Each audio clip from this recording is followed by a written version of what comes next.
Hi there. My name is David McLeod, and I am your Life Mastery Coach and a Senior Partner at the Wellness Universe. I'm the lead author of the new #1 best-selling international book, Gifts of Wisdom, Practices for Healing and Empowerment, and one of the co-authors of the best-selling series of the Wellness Universe Guide to Complete Self-Care. Welcome to Life Mastery Soul Memos, my monthly series designed to help you expand and magnify your life, one simple idea at a time. This is episode 53, and today I want to look at the idea of eliminating psychic shadow. The shadow is often misunderstood. Popularized by Carl Jung, it refers to the parts of ourselves we reject or hide, traits, emotions, or memories we've labeled as bad or unacceptable. But no matter what you try to do to keep those parts hidden, there is still a part of you. The work isn't about erasing your shadow, it's about uncovering it, illuminating it, healing it, and integrating it. Let me say that again because it's important. The shadow isn't something to destroy, it's something to embrace. Let's unpack what that means. Step 1, uncover. Be guided by curiosity. The journey begins with uncovering your shadow. It sounds easy, but many people are afraid of the idea of digging into the shadow in the first place. For this reason, shadow introspection requires a certain amount of courage and self-awareness. Quite often, your shadow reveals itself through uncomfortable emotions or patterns. Have you ever reacted to something in a way that surprised even you?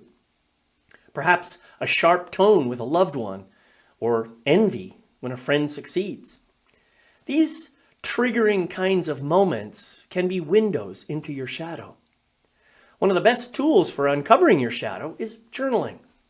Try this. Write down moments when you felt triggered or ashamed.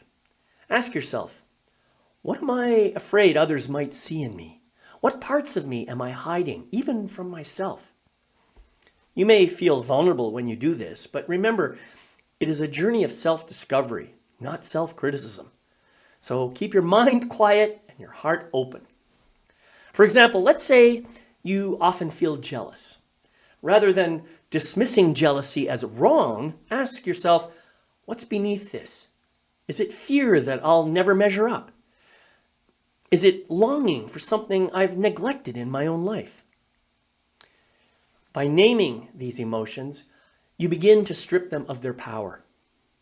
Step 2, illuminate. Shine a light of compassion. Once you've identified aspects of your shadow, the next step is to bring them into the light of compassion. Think of your shadow as a part of you that's been misunderstood, like a child acting out because he or she is scared or hurt. Let's say you have a tendency to be overly controlling. Instead of judging yourself, ask, why? Maybe control became your way of creating safety in a chaotic environment.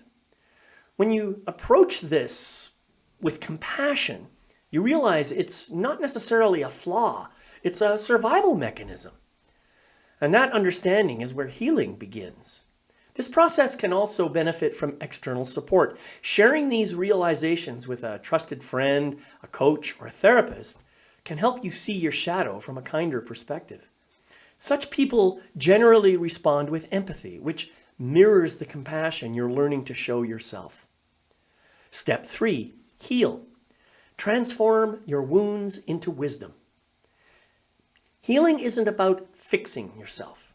It's about accepting that every part of you has a purpose, even those parts you wish weren't there or may have had judgments about.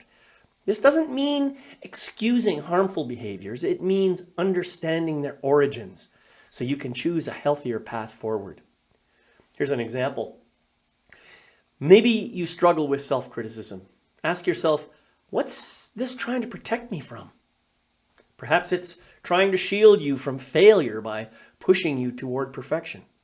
Once you recognize and understand its intent, you can experience gratitude for it and gently let go of its grip. Healing also involves forgiveness, both for yourself and for the circumstances that shaped your shadow. This doesn't mean forgetting or condoning pain. It's just about releasing its hold on you so you can move forward.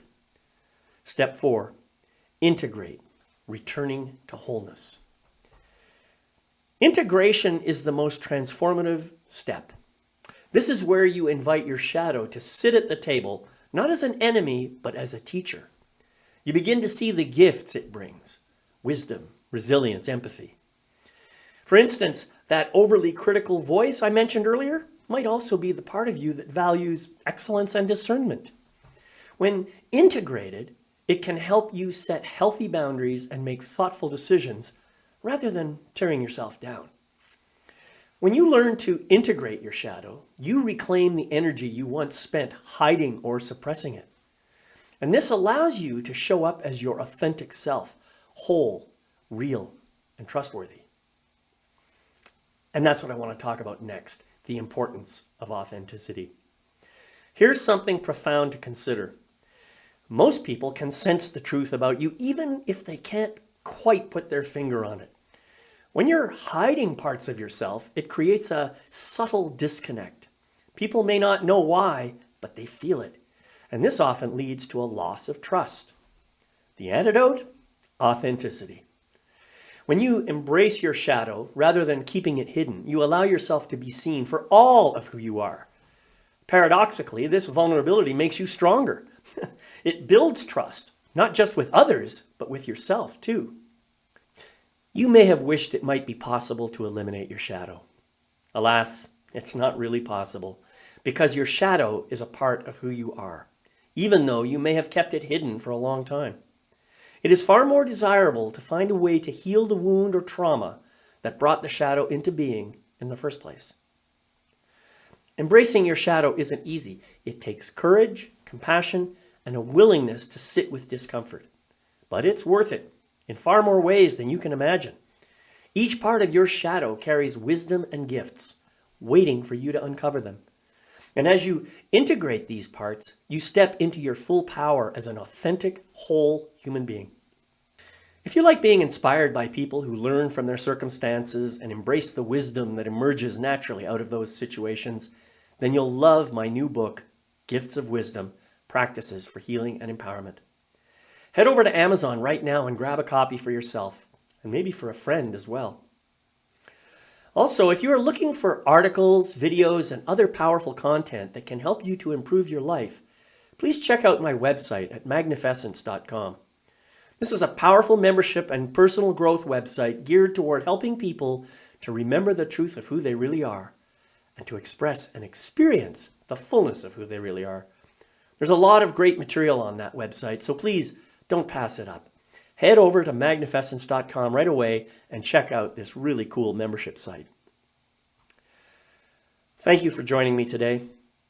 I invite you to stop thinking about your shadow as an enemy that you have to keep at bay or that you have to somehow eliminate from your essence. Instead, take the time to get to know your shadow and to engage the tools of uncovering, illuminating, healing, and integrating. You'll soon realize that your shadow has many gifts and talents that you can begin to bring more fully into your life. And soon enough, you'll come to think of your shadow as a friend. Enjoy the journey and feel free to reach out if you would like some one-on-one support. I'll see you next time on Life Mastery Soul Memos. Bye-bye for now.